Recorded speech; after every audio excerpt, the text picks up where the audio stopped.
Gentlemen, the time has come once again to discuss things.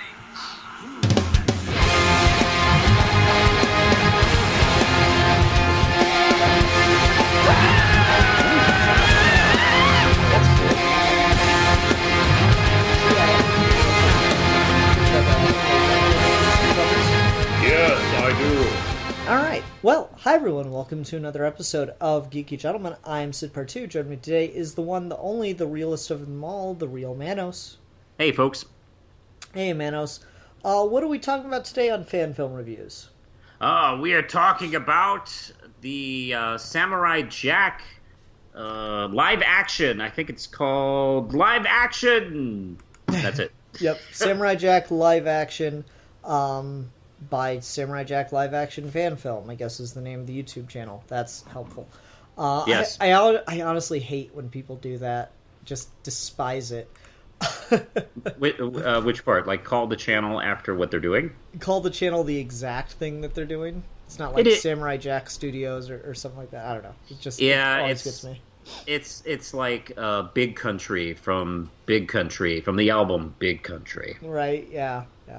Anyway, so I don't know, I was just looking for stuff. I always like to try to keep a good variety on this show. I've always talked about I don't want this to just be Batman and Star Wars fan films, because honestly, you could do an entire show that is just reviewing Batman and Star Wars fan films.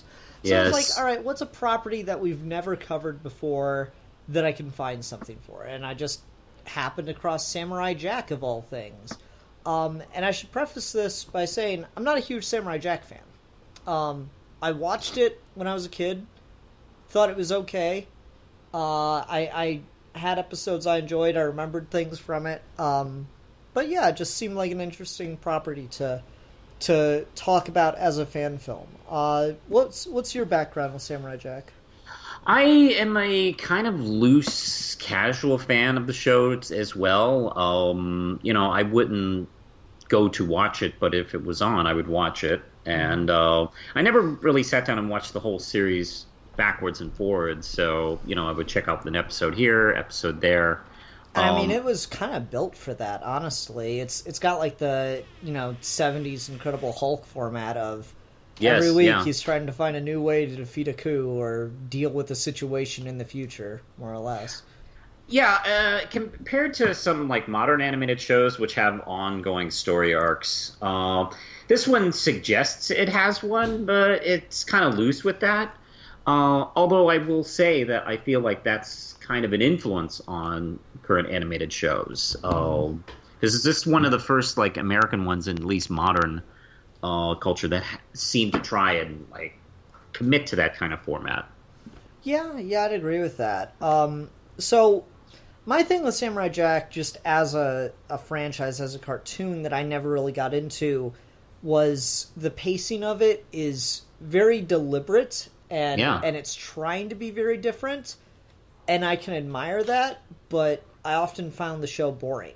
Either there'd be not enough happening, or the action would be at such a ludicrous scale that I was just like, okay, I just don't care. Jack's gonna be fine. He's fighting like 3 guys with bow and arrows that can't even see.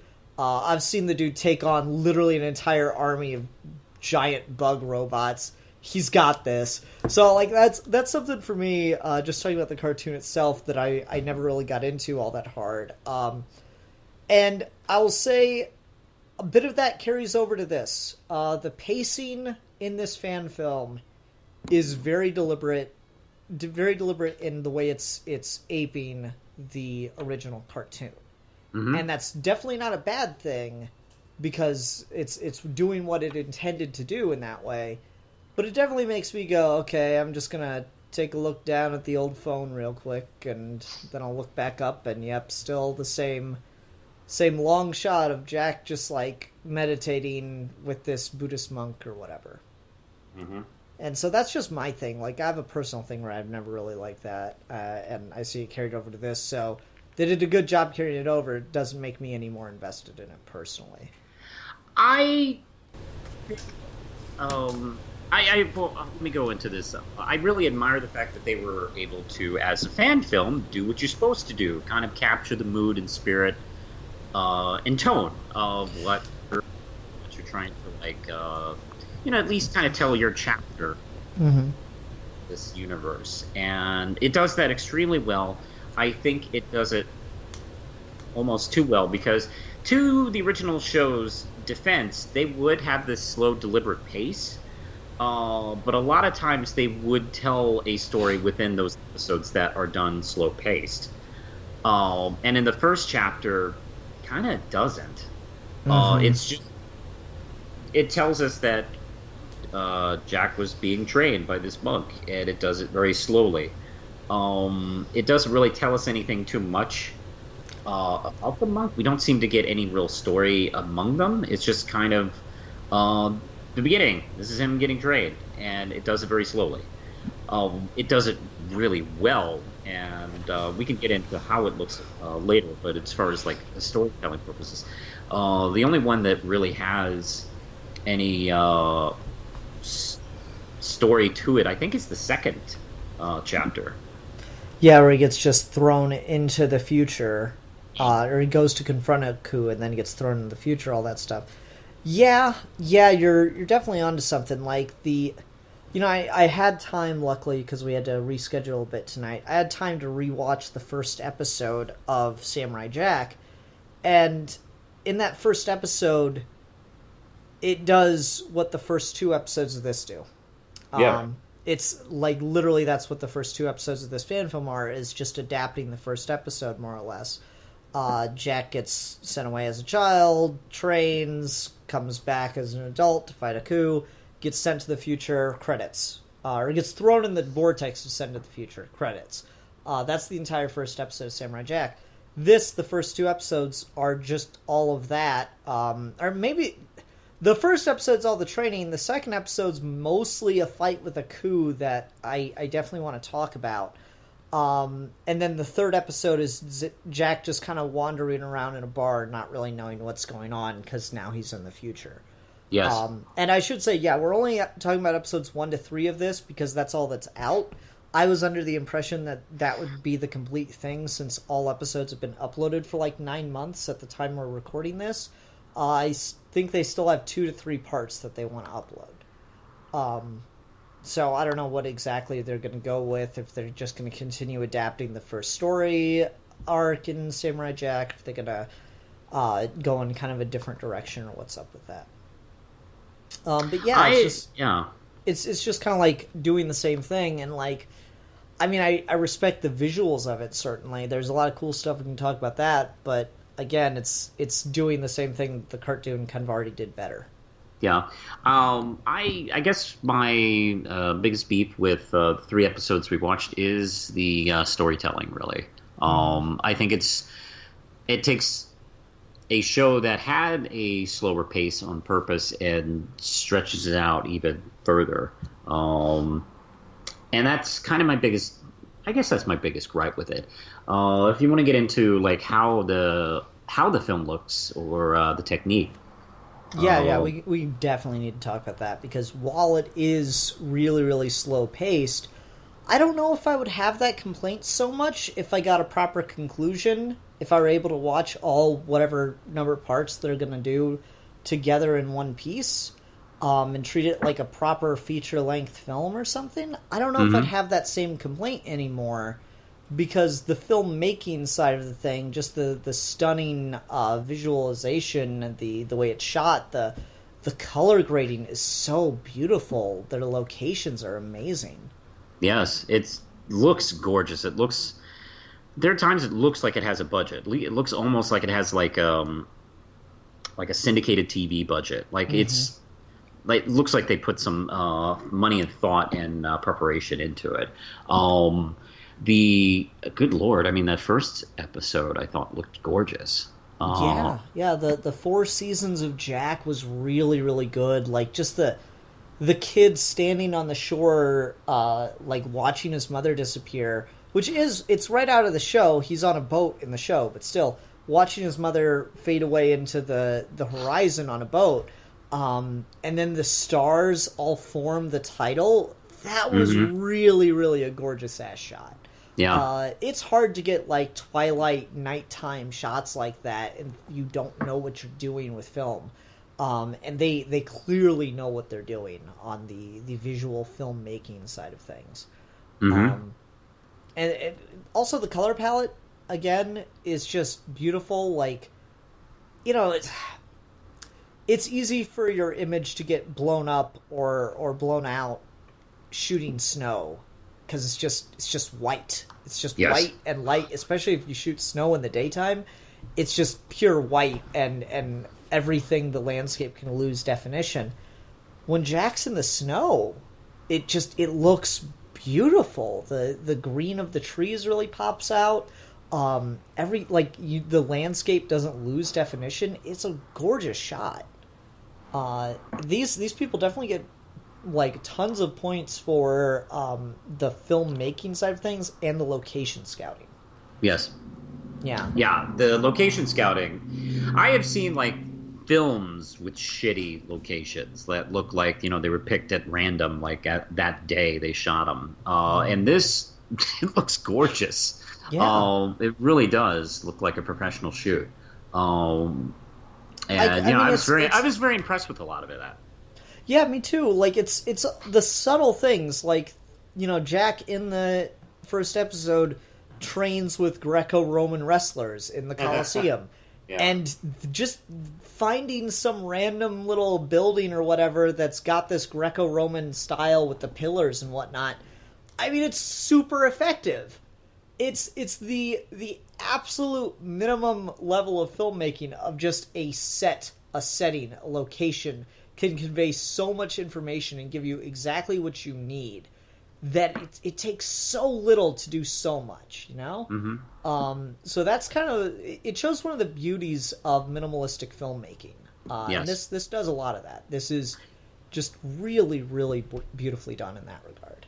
And that's, it's fortunate that is using this animated series as a springboard to make this, because there are a lot of times where there's minimalist shots in the show, and Tarnowski did that, you know, much like, you know, Bruce Timm would do for Batman the Animated Series, and also you can actually track the progression in TV animation and people kind of playing around with this and what they could do, and yeah, he appropriately uses it for film. Yeah, very impressive. And do you want to get to the second chapter yet, or is there more you want to talk? I'm kind of just talking about them all in general. To me, the first one was the one that stood out as the clearest, best piece. I would say so. Yeah, I would agree. The second one I feel is by far the weakest, and then the third one I'm a little mixed on. So yeah, the second one's definitely worth talking about because, what's his name? Tartakovsky? No, the original creator, Tartakovsky. Not Tartakovsky. Oh God, I trip on the name a lot. Let's see. Just little Googling. Yep. Little Googling. So I'm probably going to butcher the name, and I apologize for that. But Jendi Tartakovsky. Yeah, fuck it. I'll just go with that. No, but like let's see. Tartakovsky. Yeah. Right. Yeah. Anyway. Yeah. Like his whole thing, though, I remember hearing him talk about it, was he didn't like that so many cartoons that were quote unquote action cartoons had so little action. And so if you watch his Clone Wars show and this, you can tell that he has a love for, like, basically Bayhem before Michael Bay was a thing. Little more stylized, but still. He's got a love for extreme action. Yeah. And get... Go ahead. No. Yeah, I'm interrupting. You go. All right, so you get, like, his whole love for extreme, huge, dynamic action... And then you get to the second episode of this, and it's like, it's just not good. I I don't really know where to begin. Like, I'll say the first episode when we see like Jack learning the wrestling and the sword fighting and stuff, the choreography is a little weak, but it's still believable because he's learning.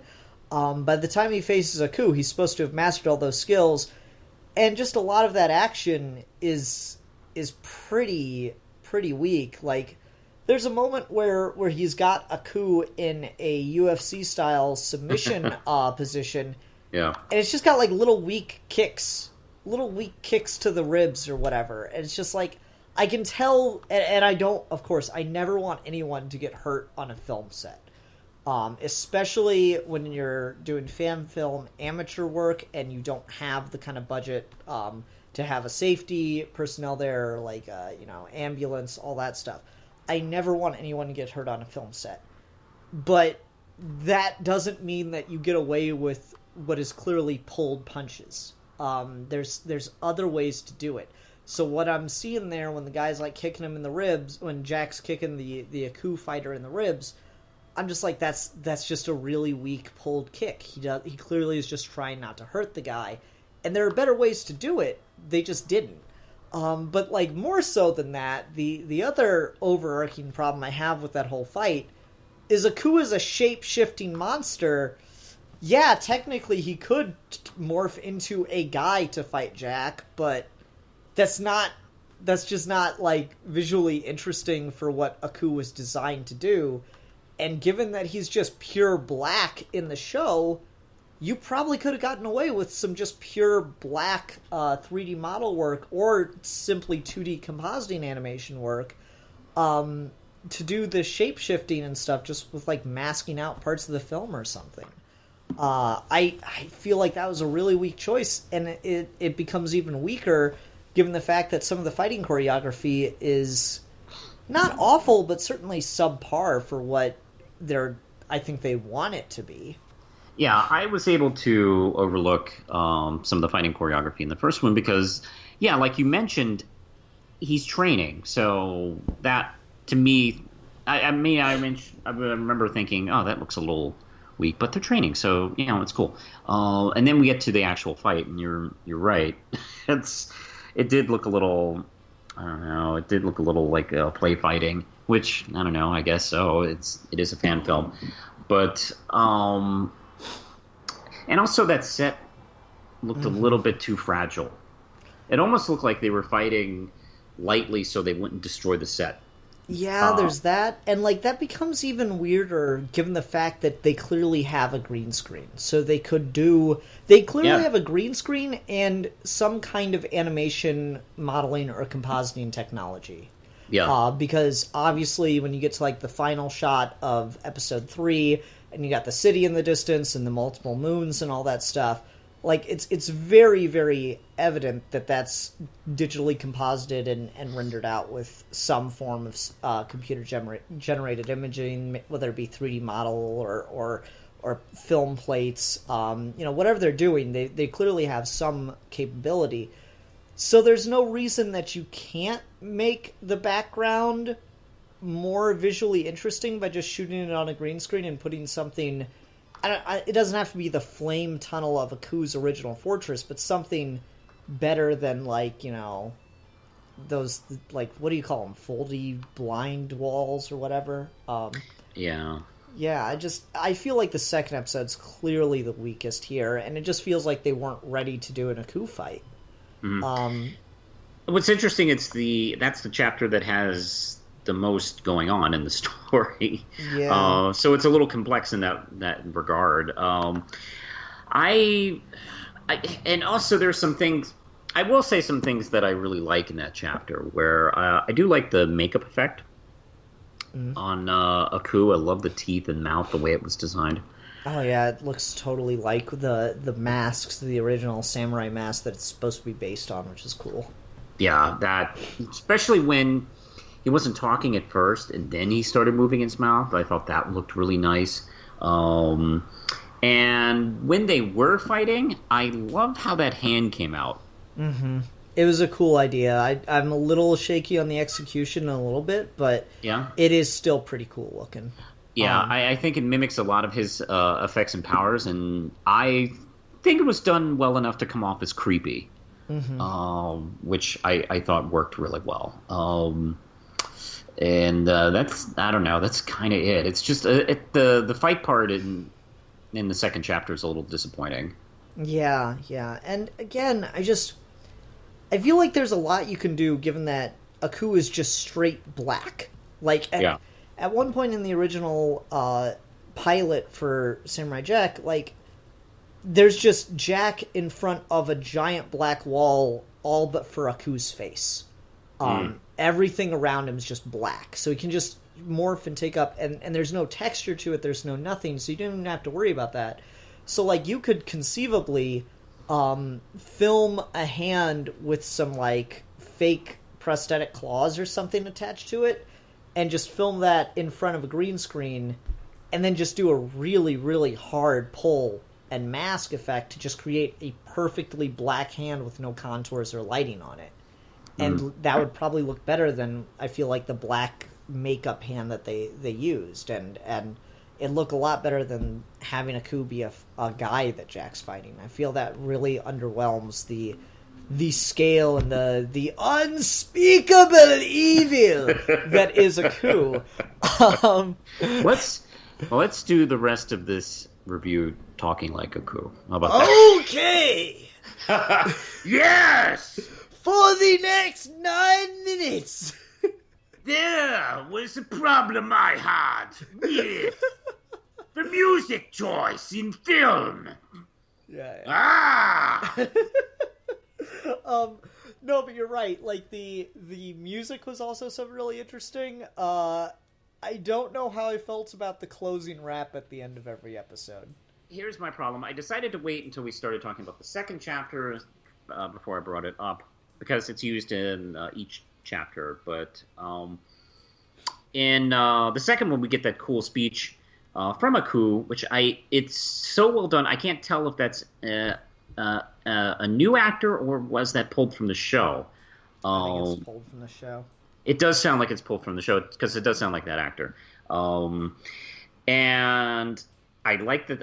I do love that speech, and it's obscured badly by that song because they start playing the song in the middle of the speech, and the music it doesn't start with music and builds into the rap. It starts with a rap and builds into the music.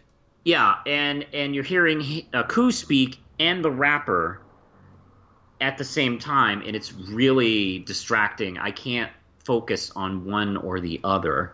Yeah, and then there's just, like, the lyrics of the rapper. It feels like they commissioned an original rap for this, and, like, the lyrics are just not related to Samurai Jack.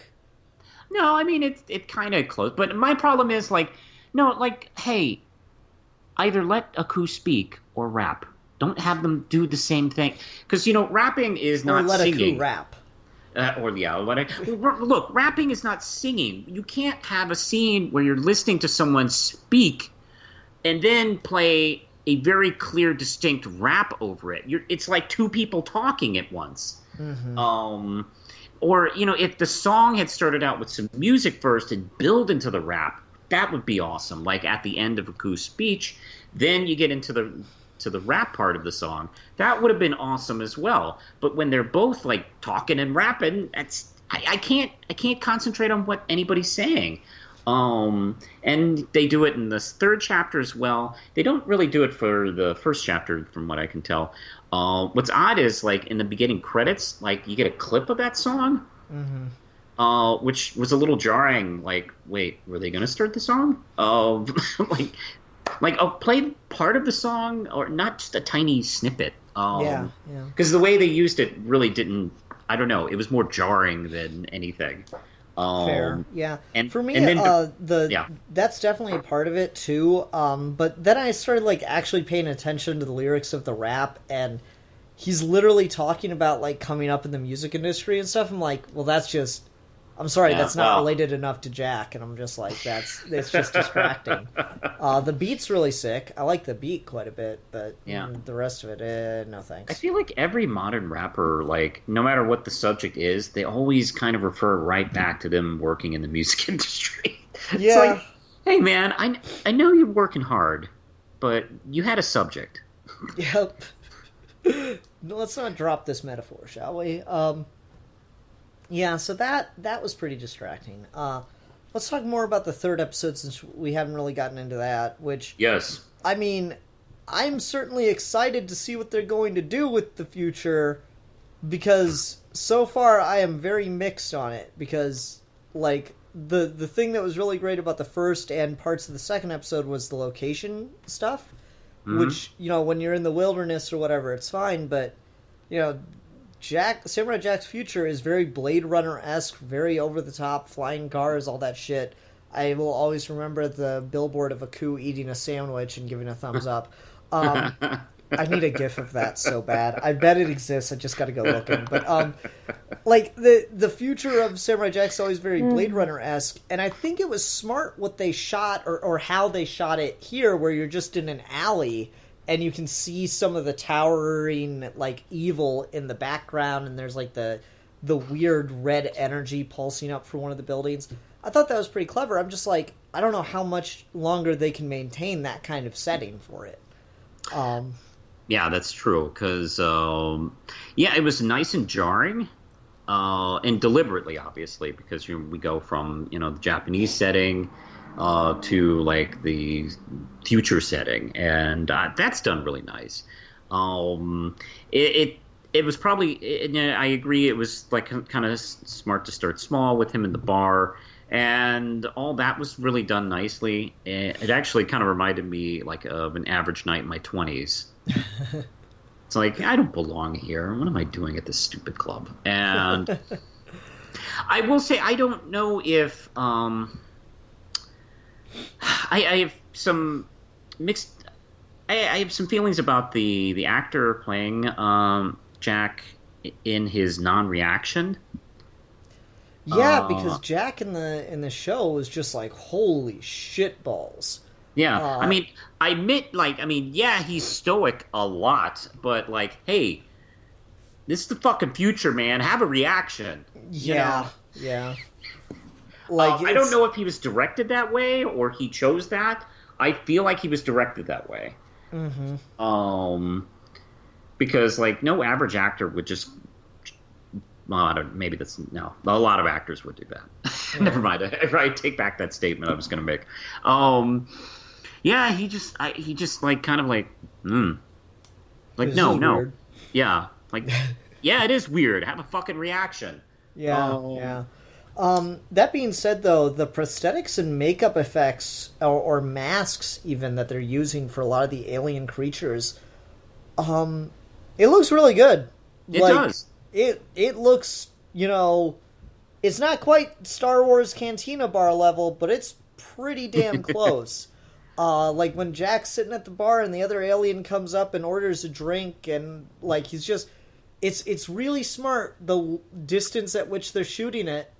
It's just enough, and the lighting's really, really good, so it looks perfectly realistic, and they're really smart to not do anything too close to any of the alien or animalistic actors. It's really, really smart filmmaking choice right there. Correct. Yeah, they had some pretty good prosthetics, and they knew when to pull back and disguise, you know, the technique to, you know, make it look better instead of, like, obviously showing, you know, the faults, which is, you know, a lot of filmmaking with prosthetics is like you get what you get, and you kind of figure out how to shoot it well and make, even when you get something really great looking, you can make it look like shit if you light it badly or set up the shot badly. And they did a really wonderful job. I love that simple shot of the two, like, mutant monster guys sitting in the back of the bar. That looked really good. And I dug the shot of the bounty hunter. I don't know if she was a bounty hunter, but she approaches, and you get that, you know, kind of cool, like, shot of, like, seeing her face for a second. And you get those angle shots of, you know, Jack feeling her out when she's, you know, walking up. That was a Yeah. cool shot too, though, because like they're standing still. She's barely moving. Like she's moving so slow. She removes the sword. Everyone else in the bar is like in double time. Yes, in the background. yes. That was really, really cool. That was impressive, and it took me a beat to kind of like realize that. I've seen that shot done well and done badly, and this was done very well. Yeah, and so I think that was probably a green screen shot, unless they just had her go even extra slower and had everyone in the background go as fast as they could, and then digitally sped it up. Whatever they did, though, it was super effective. It looks really, really cool. It's a very dynamic, very visually intriguing shot. Yeah, it's a good way to like put the focus on Jack and her. Yes, It's really well done. That was really cool. What else looked really good in that scene? The HUD display kind of stuff that they put on Jack, where like things were like looking at him and scanning him and stuff. That was pretty well done digitally too. I was pretty happy with a lot of the filmmaking side of this. For the most part, is really solid. The choreography is definitely questionable at best. And the storytelling is probably the weakest point, but this is definitely very like it pulls you in visually. So if you and like I think it's fair to say Samurai Jack on the whole was meant to be a visual feast, like with the style that it had, the kind of way it would display things. I think it's fair to say it was meant to draw you in with its visuals more than anything else. Yeah, and mission accomplished. They're in these 3 episodes. They're able to do that. Even the weakest one, I think they're able to achieve at least some level of that. Like, I mean, I'll complain about a lot of stuff in episode 2, but like Jack entering the palace was really cool. Yeah, that looked really good. I don't know. There's a lot to like about the visuals and the filmmaking side of this. I think they just. The storytelling I can probably forgive if they just, once they finish the whole thing, I think it'll play better as a completed piece as opposed to episodes. yeah. But the thing I think they need to work the hardest on more than anything else is better choreography or blocking. I would say though, yeah. And. I mentioned the actor earlier in his non-reactions to the future. I gotta say, throughout the rest of the film, he's able to use that kind of stoic performance to his advantage. Like that scene where his mom dies, like practically right on top of him, where she falls dead on him. Yeah, he's stoic, non-reacting, but you can see him. I don't know. It's one of those weird things where you could feel him feeling, even though he's not showing it. I thought he did a decent job doing that. Yeah. And her performance was really good. Yeah, she was pretty good, especially in the beginning too. When she gets the lines and like they're yelling at each other as she goes away in the boat. That was pretty good. Yeah, just the scene of her dropping dead and next on his shoulder, and he just like can't even bring himself to turn around to look at her. That was so good. That was really painful. Also the costuming on Jack's really solid too. The whole white robe thing could have ended up looking really cheesy, but it's solid as hell. No, it looks gorgeous, especially in those like white background shots in the first episode. Yeah, definitely. Okay, you want to go ahead and move on to ratings then? Yeah. Really liked this. I didn't love it, but holy crap, is it well produced for most of it. The cinematography is really good. The acting, for the most part, is really strong. Yeah, I would agree that there were some choices that I thought were jarring, like the use of the music.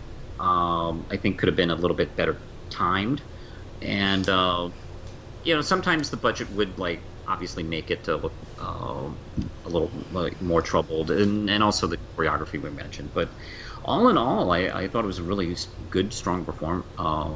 I'd probably give it. Oh crap! I don't have any funny ratings. Let's see. I would give it 3 out of 5 sandwiches for a coup. Oh, coup sandwich gif. I've got to look that up. I'm looking that up the second we're done recording. Yeah, I'll agree with you. I think 3 out of 5 is the perfect score for this. I'm gonna give it 3 out of 5. Really cool slow motion mixed with fast motion shots. Yeah. Yeah. All right. So, Manos, what are we talking about next time? I wanted to talk about what is probably maybe one of the more popular franchises a lot of people make fan films on, but I haven't really talked about one yet. Star Trek! Ooh. And there is one I discovered earlier today called The Derelict, a Star Trek fan production. Sounds good. All right, awesome. All right, well, we'll be doing that next week. Everyone, thanks very much for watching. Until next time, I'm the Philosopher. And I'm the Realist. And we are your geeky gentlemen. And we will be discussing things.